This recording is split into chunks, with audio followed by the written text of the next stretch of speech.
রাসূলুল্লাহ সাল্লাল্লাহু আলাইহি ওয়াসাল্লাম বলেন আল্লাহ তাআলার কাছে তার না খেয়ে থাকা, ক্ষুধা পিপাসা নিয়ে থাকার কোনো প্রয়োজন নাই।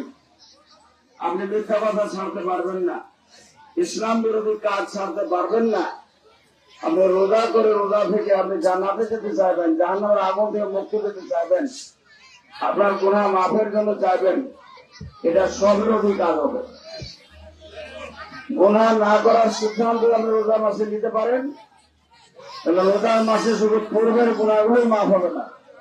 রাসূলুল্লাহ সাল্লাল্লাহু আলাইহি ওয়াসাল্লামের ভাষায় অন্য ভারতে বলা হয়েছে পরবর্তী জীবনের গুনাহ আল্লাহ তাআলা মাফ করে দেবেন। তার মানে কি, রোজার মাসে আমার এমন চরিত্র অর্জিত হবে যাতে করে আমি আর কোন গুনাহ করতে পারবো না, তোমার মন আমার হারিয়ে যাবে, নেক কাজের দিকে আমি ঝুঁকে পড়বো।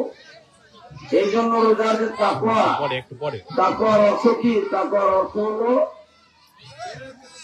আল্লাহ তাআলাকে ভয় করে গুনাহ থেকে বেঁচে থাকা, আল্লাহ তাআলাকে ভয় করে সকল নেক কাজ করা। ওই কাজ যদি আমি না করি তাহলে আমি গুনাহ থেকে বাঁচতে পারবো না।